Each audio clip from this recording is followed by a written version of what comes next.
She's office furniture. Been here forever. Nobody notices her. The words came from behind me at the company lunch, loud enough for everyone within 10 feet to hear. I knew the voice without turning around. The boss's son, 19 years old, 6 months into his first position here, already talking like he built this place with his own hands.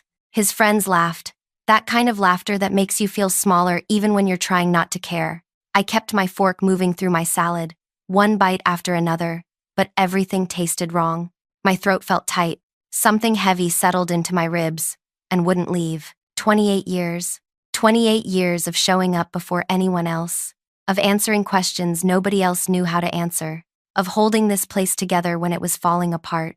And now this boy who still asked me where we kept the printer paper was turning me into a joke his friends could laugh at.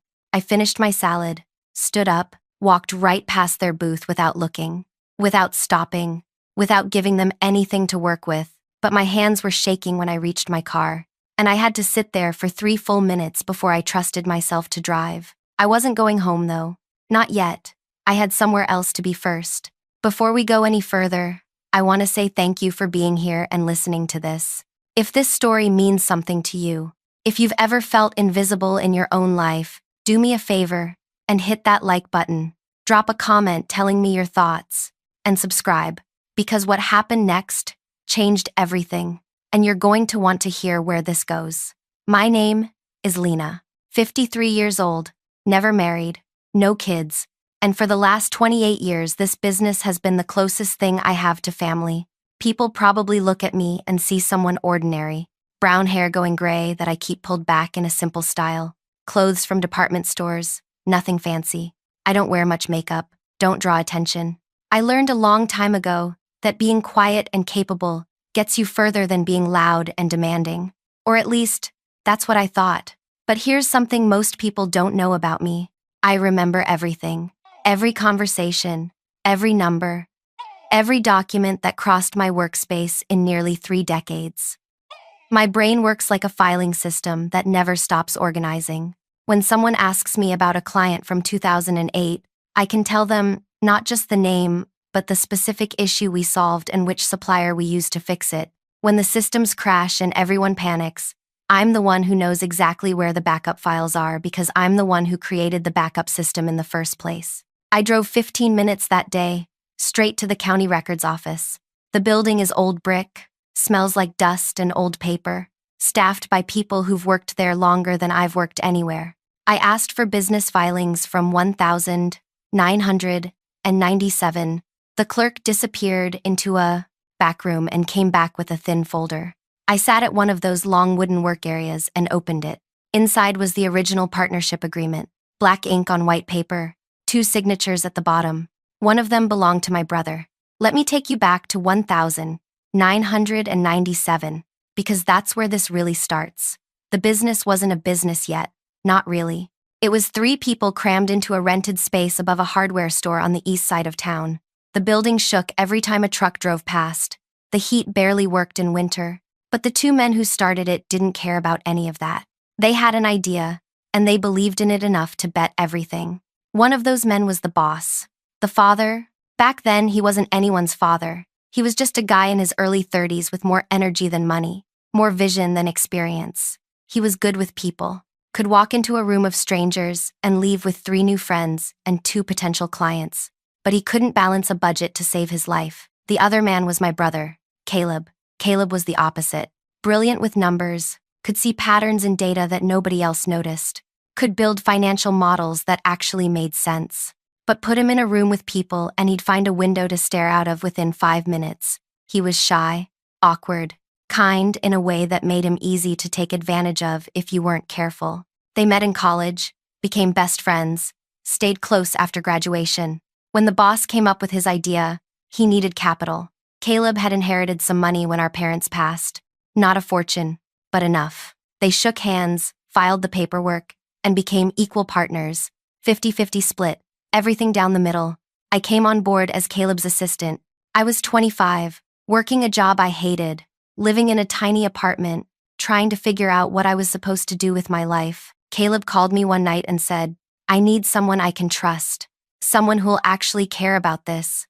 Come work with me." So I did. $15 an hour, no benefits, but it was family. That mattered. The business grew faster than anyone expected. The boss brought in clients. Caleb managed the money. I handled everything else: paperwork, scheduling, vendor calls, shipping logistics, employee questions. I was the glue nobody saw, but everyone needed. By 2003, we'd moved into a real building, had 20 employees, revenue in the millions. Caleb and the boss started talking about expansion, about hiring managers, about building something that could last. Then one morning in May, Caleb went for his usual run. He was training for a marathon, trying to get healthier, trying to lose the weight he'd carried since childhood. He made it 2 miles before his heart stopped. Just stopped. A jogger found him on the path near the river. Paramedics tried for 40 minutes. It didn't matter. He was 39 years old. The funeral was small. Caleb didn't have many friends outside of work.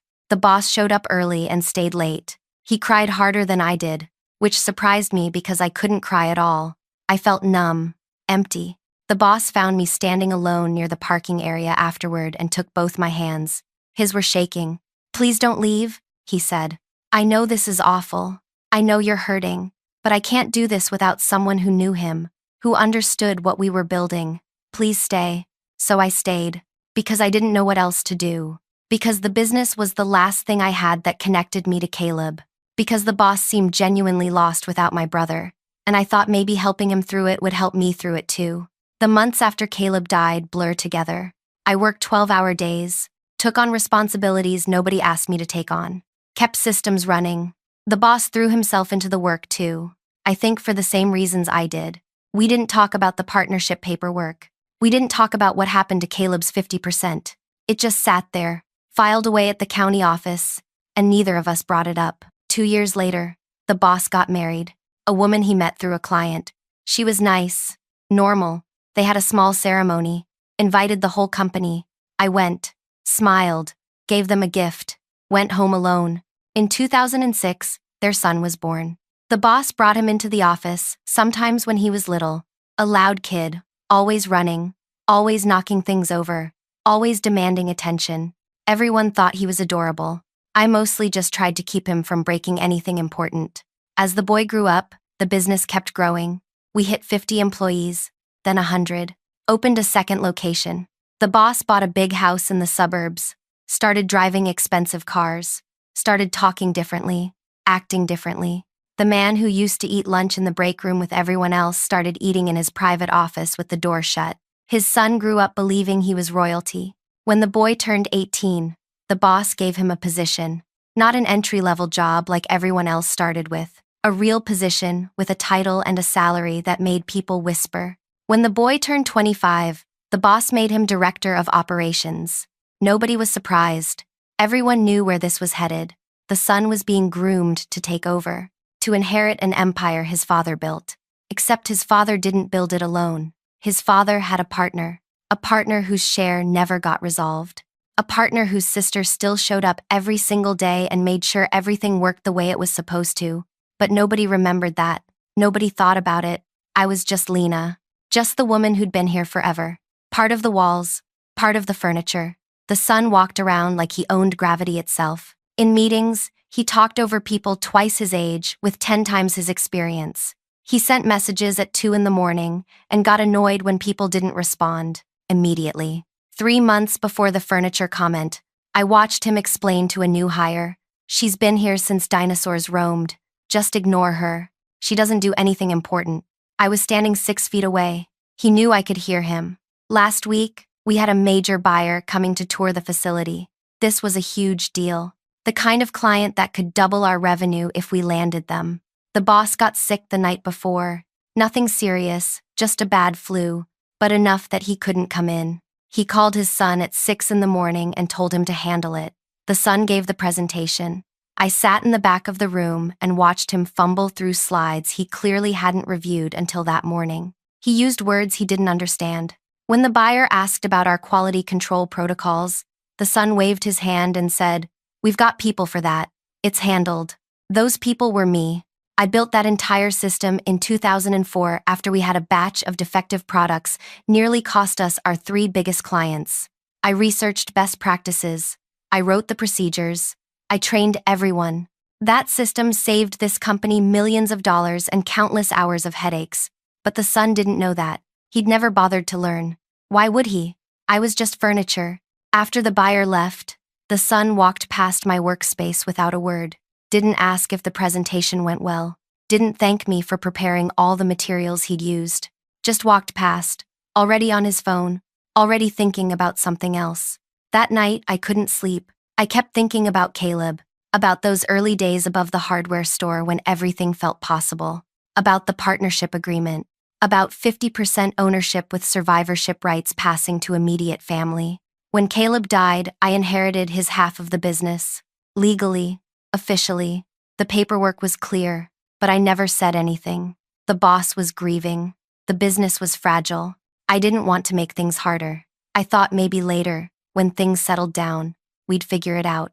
But later never came. Years passed. The business grew. The boss got comfortable. I got comfortable. The paperwork sat in a cabinet in my apartment, and I stopped thinking about it until the furniture comment. That night, lying awake at 3 a.m, I got up and found the folder, pulled out the original partnership agreement, read it twice, then I read the survivorship clause 5 more times, just to be sure. 50%. Mine. For 28 years. The next morning, I called a lawyer. The lawyer's name was Bridget. She was in her 60s, ran a small practice downtown, came recommended by someone I barely knew but trusted. When I walked into her office that first morning, she looked up from her computer and said, "What can I help you with?" I put the folder on her workspace. "I need to know if this still means what I think it means." She spent 20 minutes reading through everything. Partnership agreement, business registration, my brother's will, the inheritance documents I'd filed back in 2003. When she finally looked up, her expression told me everything before she said a word. "This is airtight," she said. "You've owned 50% of that business for over 2 decades. Has anyone from the company ever contacted you about this? Offered to buy you out? Asked you to sign anything? Dissolving the partnership? No. Have you received any profit distributions? Any documentation acknowledging your ownership stake? No. I just worked there. I get a salary like everyone else." Bridget leaned back. "They've been treating you like an employee, when legally you're a co-owner. That's a problem. For them, not for you." She paused. "What do you want to do about this?" I hadn't slept in 2 days. My brain felt fuzzy around the edges, but one thing was crystal clear. I want what's mine. She helped me understand my options. I could demand profit distributions going back years. I could force a sale of the business. I could sue for damages, or I could do something simpler. I could just show up and claim my seat at the table. "What would you recommend?" I asked. "Depends on what you want. Money? Power? Both?" I thought about the son's face when he called me furniture, about all the years I spent being helpful and invisible, about Caleb, who would have hated seeing what the business had become, what the boss had become. "I want them to see me," I said. Bridget smiled. "Then let's make sure they can't look away." We spent the next 3 weeks building the case. Bridget contacted the boss's personal lawyer, sent over copies of all the documentation, requested an emergency meeting. The boss's lawyer called her back within 2 hours, voice tight with panic. Nobody at the company had any idea this existed. The boss himself didn't remember, or maybe he'd convinced himself it didn't matter, after so many years of silence. Bridget also had the business appraised. She hired a firm that specialized in private company valuations. They spent a week going through financials, assets, client contracts, projected growth. When the report came back, the number made my hands shake. My half was worth $8.3 million. $8.3 million.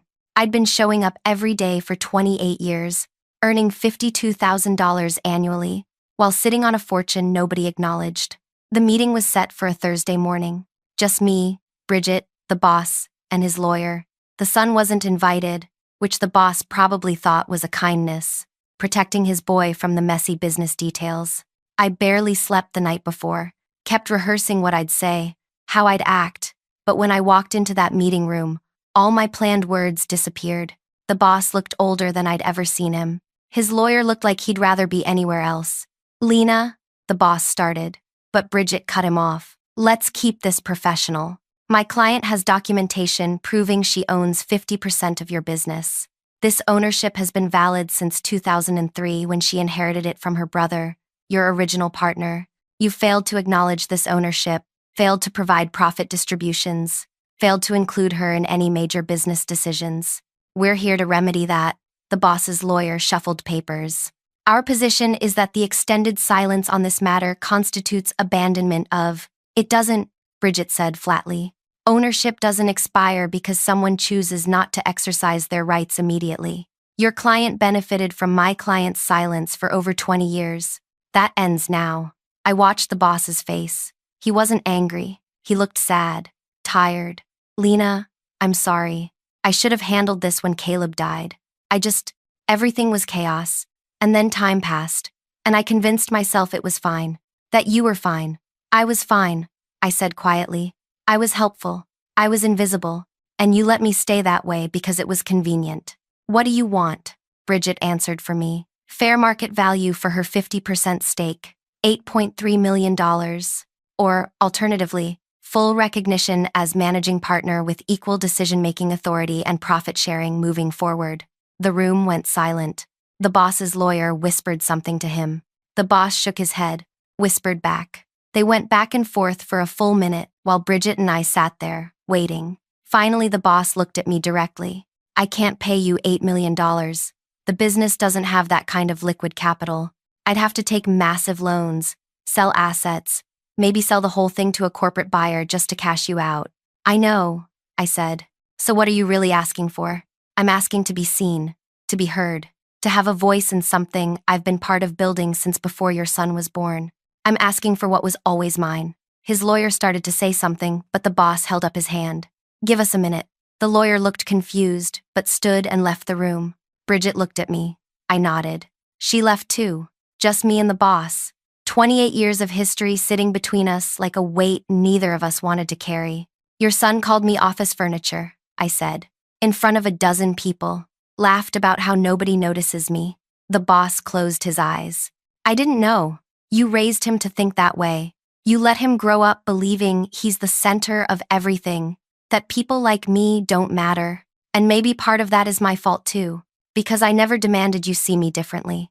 I just kept being useful and hoping that would be enough. It was enough. You've been invaluable. Invaluable, but invisible. There's a difference. He opened his eyes. They were wet. What do I do now? You decide what matters more. Protecting your son's feelings, or doing what's right. The lawyers came back in. We talked for another hour. The boss couldn't afford to buy me out, couldn't risk me selling to someone else who might tear apart everything he'd built. So we made a deal. New partnership agreements. I became active managing partner, full profit sharing, equal say in all major decisions. My name on everything official. A real seat, not just a chair in the background. Bridged drew up the papers. We signed them that afternoon.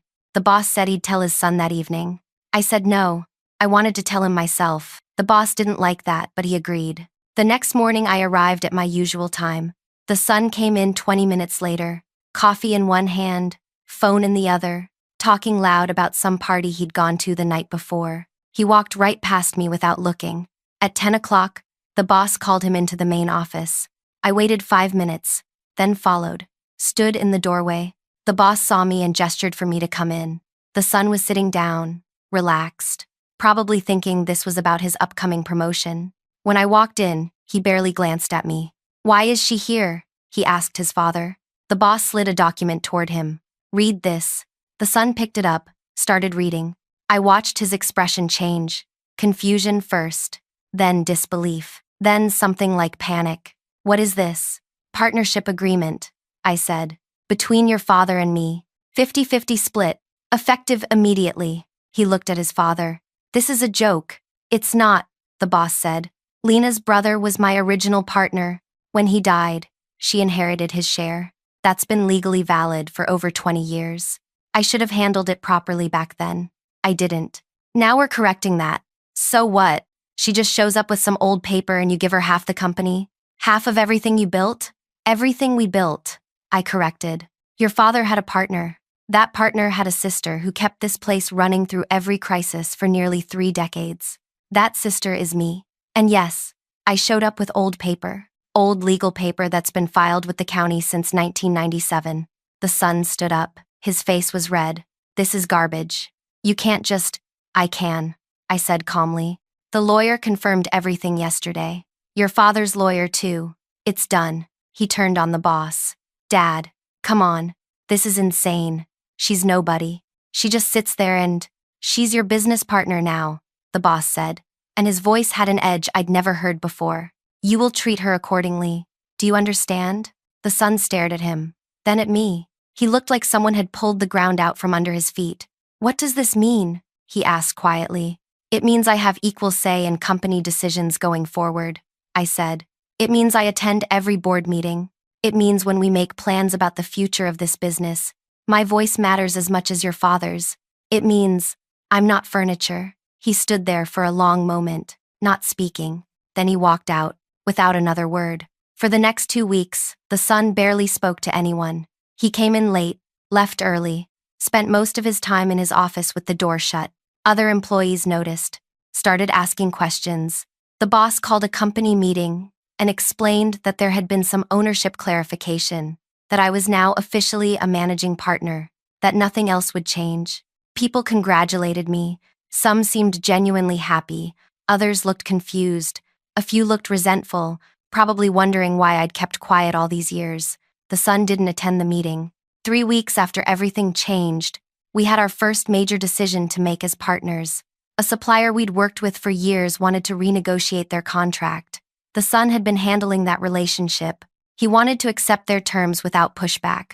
I looked at the numbers and saw we were being overcharged by nearly 30% compared to market rates. In the meeting, the son presented his recommendation. The boss started to nod along. I spoke up. We're overpaying. I ran comparisons with 4 other suppliers. We can get the same quality for significantly less. The son's jaw tightened. Those other suppliers don't have our history. Relationships matter. So does not wasting money, I said. I pulled out the data I'd compiled. 6 years of performance metrics, cost analyses, quality reports, everything laid out clean and clear. The boss studied the information, looked at his son, looked at me. Lena's right. We renegotiate, or we switch suppliers. The son left the meeting without speaking. 4 weeks later, the boss announced his retirement timeline.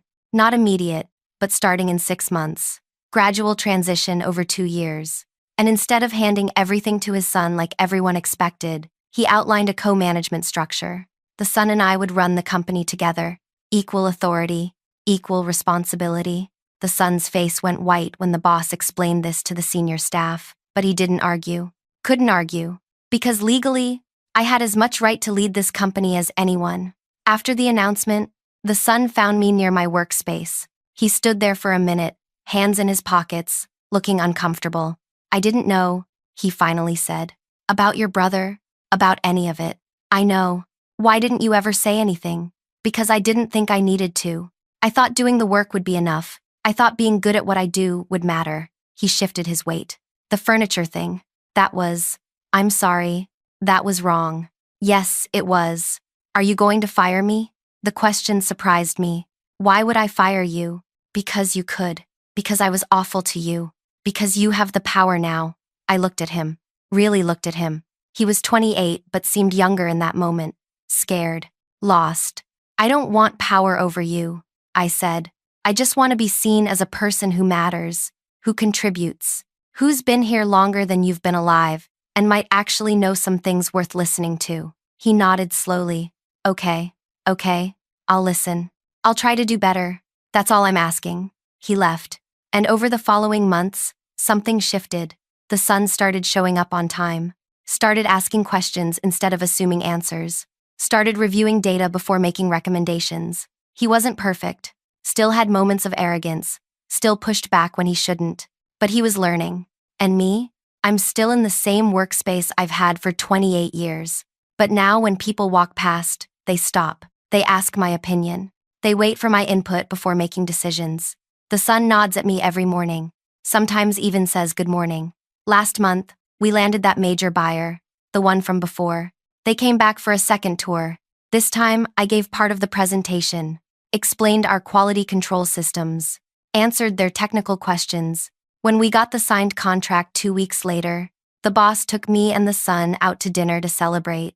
The three of us sat around a table, and for the first time in years, it felt like a partnership. The son raised his glass.